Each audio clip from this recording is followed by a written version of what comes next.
During the 16 Days of Action 2022 campaign, Girls on Fire and Tech Shack Tactical TV interview ordinary but outstanding women. Hashtag I am every woman. In our interviews, we honor outstanding businesswomen who have made a difference in their specific sphere of society to ladies who have overcome horrific gender-based violence incidences. We believe in action, not activism.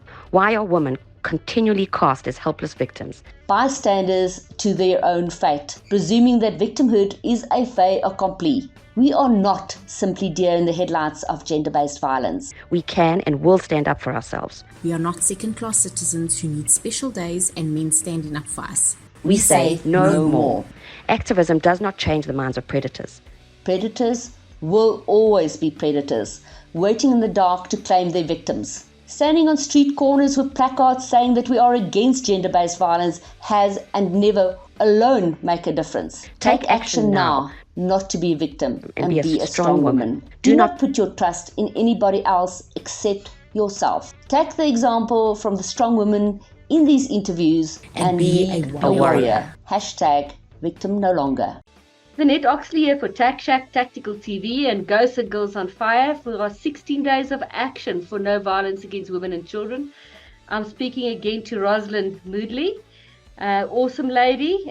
She was also, I spoke to her before when she was nominated for the Fabulous Women Awards. And welcome, Roslyn. Thank you, Lynette. Thank you. Tell me, who is Roslyn Moodley? Roslyn is the woman that has managed to go through all the stigmas of society. I would say that I'm a victim of circumstances, but a victor of gender-based violence. That's a fantastic, that's a fantastic quote. Thank you. I never, ever consider myself to be a victim.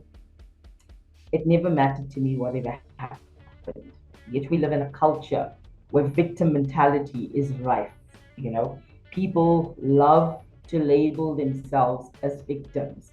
It's indulge, the poor me, this is what's happened to me, your life has been so unfair to me. This is all classed as victimhood, you know.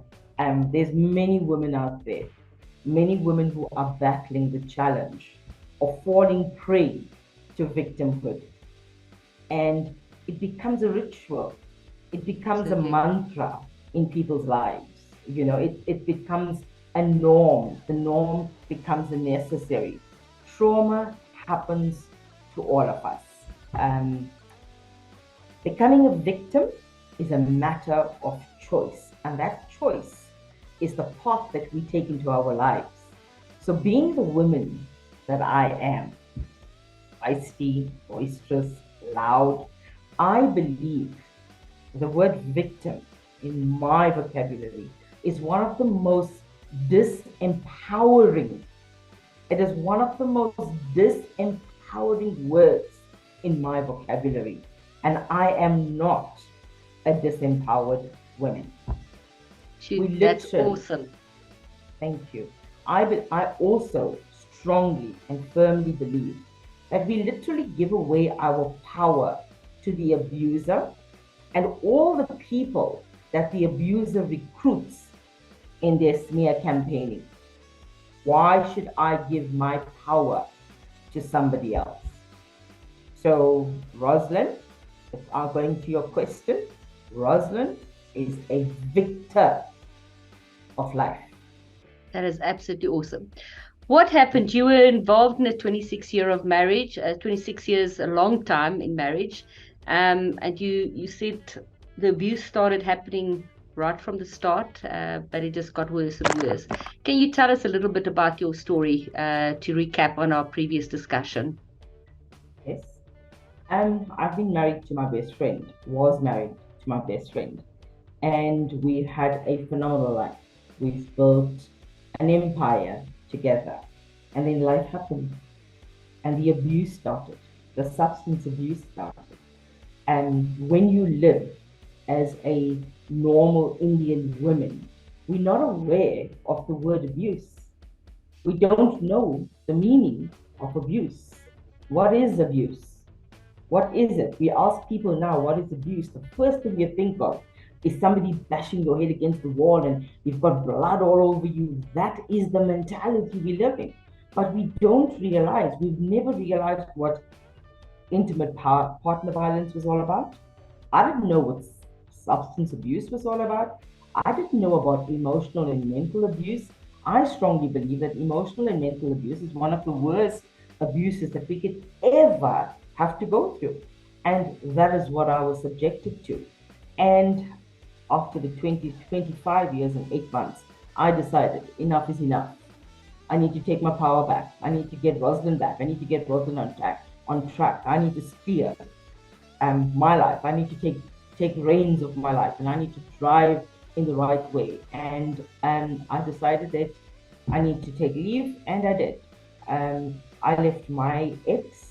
I asked for a divorce. It was not him, and I decided that I needed a change of direction. So yes. It was not a single incident. What was it? A slow realization from your side, or was it a single incident that was the last straw? I think it was not. It was definitely not one incident. There were various incidents, but I think what resonated and what stuck with me the most is we were coming from a party, and I didn't comply to what he wanted me to do at the party. We both were overindulged, but I've always been this take charge woman. You know, I've always maintained if I am consuming alcohol, I've got to go to a level where I'm still in control. You know, absolutely. I've got to drive whatever the situation is. I need to be of sane mind, and I need to make sure that I need to get to my kids. The most important thing is wherever we're going, whatever we're doing, I need to make sure that I need to get to my kids and safe. You know, always being safe. And we were, like I said, we were coming from a party. My ex literally was opening up the door of a moving vehicle, grabbed me by my hair, was banging me onto the gear lever. That I was so numb, I didn't even realize that I shifted my right elbow after an accident that I had high on substance abuse in 2011. And I was literally begging for my life. I was literally begging the man that I love for my life. Is that what life is all about? Am I going to continue living in fear that every time he takes to the bottle is what I'm going to be subjected to? The answer was no. There was various other incidents, but also it was a narcissistic marriage. It was we lived with narcissistic people. Narcissists breed narcissists. They live with narcissists. And unfortunately, I am this woman. I'd rather stand alone, but I would stand for what is right. And I will not be subjected to be the pawn in any family or my husband. So when I left my home, I had to make a conscious decision.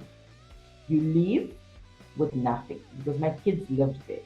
And I've got 2 adult boys as well. So I decided that I was going to give up everything, because there was no divorce settlement that was going to give me my peace of mind. So I literally walked out of my marriage with clothes on my back. And today, I'm the happiest woman alive. I can see that. I can absolutely see that. It's absolutely awesome. Your words resonate with me so much, because I wrote an article a good couple of years ago about why is the victimhood the in thing? And so it resonates very much. It shouldn't be the in thing. You should be the victor. You should stand up, and that's why I changed the 16 days of activism to 16 days of action.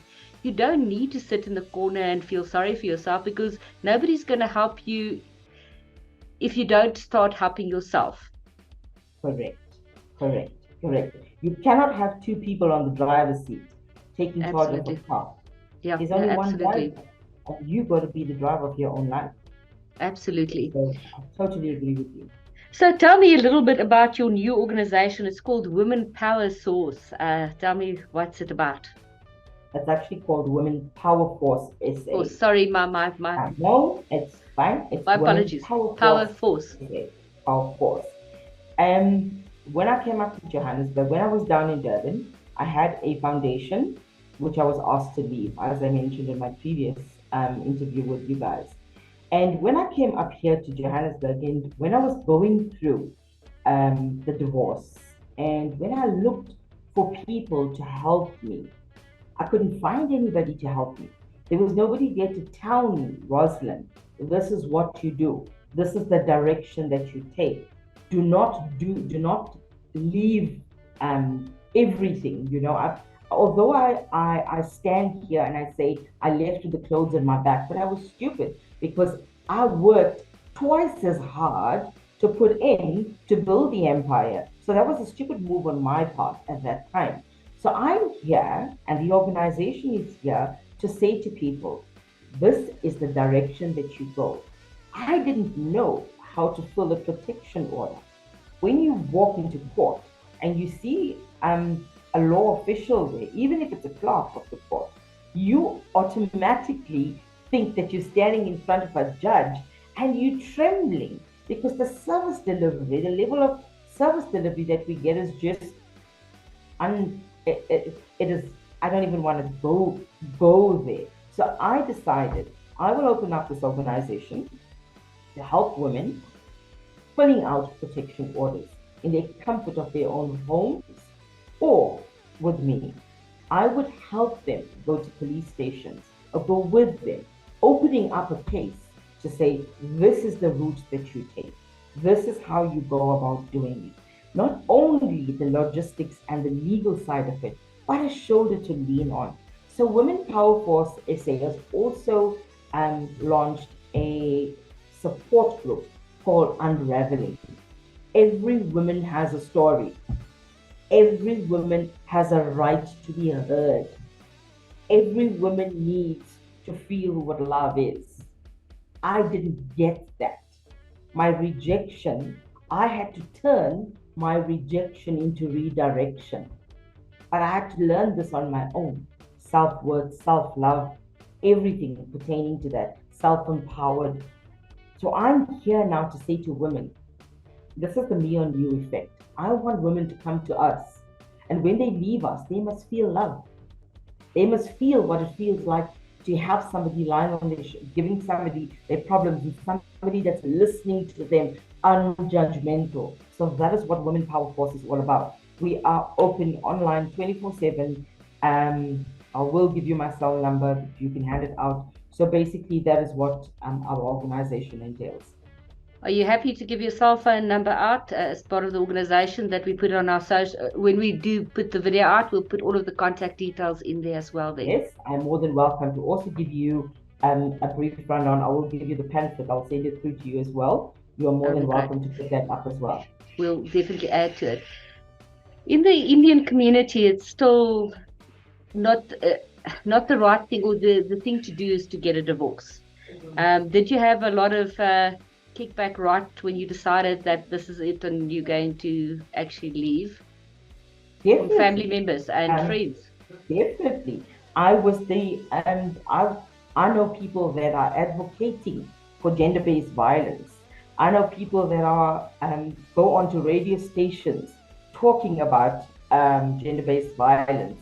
But those were the people that were part of the smear campaigners when it came to me. They went to all different platforms of social media, belittling me. And again, these are the people that don't know what abuse is. And then you've got to stay quiet, put everything under the wraps, keep everything under the wraps, and you're not allowed to go out into the world and say, listen, this is what your son or your brother or your uncle has done to me. No. You got to sit there, catch the hiding, put on a big smile, and continue like life is the best. And I decided all that glitters isn't gold. So you can campaign, you can continue hiring people campaigning with you, but I will stand my ground for what I know is my truth, because it happened to me and not you. Absolutely. Thank you so much. If you have a message out there for the ladies for the 60 days of action, what would your message be? Come out of the closet. Come out and stand tall. Enough is enough. My message to you, just touch base on Indian women. My message to the Indian community: come out. Stop hiding behind, because your life matters. Join me, flipping the other side of the coin. Let's hold hands and let's make it if you need me. That is an absolutely awesome message. Your entrance, your introduction was absolutely awesome. Thank you very much, Roslyn. And hopefully we can work together in the future and we'll do some programs together, because it was really, really great speaking to you. Thank you, Lynette. Thank you very much. Thank you. Cheers. Bye.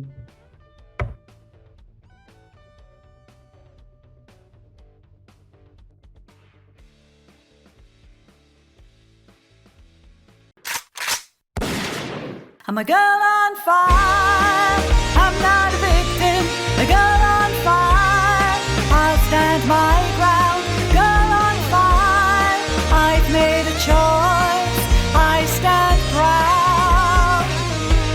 I'm a girl on fire, I'm a mother, a daughter, a sister, a friend, I'm every woman. I have taken up arms and I choose to defend all that I hold dear. Independent and strong, you will not keep me down, you can't break me. I'm a girl on fire, I'm not a victim, a girl on fire, I'll stand my ground, girl on fire, I've made a choice, I stand proud.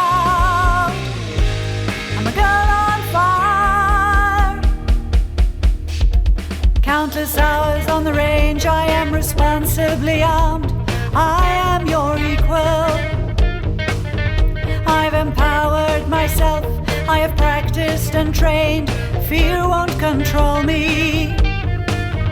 With my sisters in arms, we will make ourselves heard, we'll stand together. I'm a girl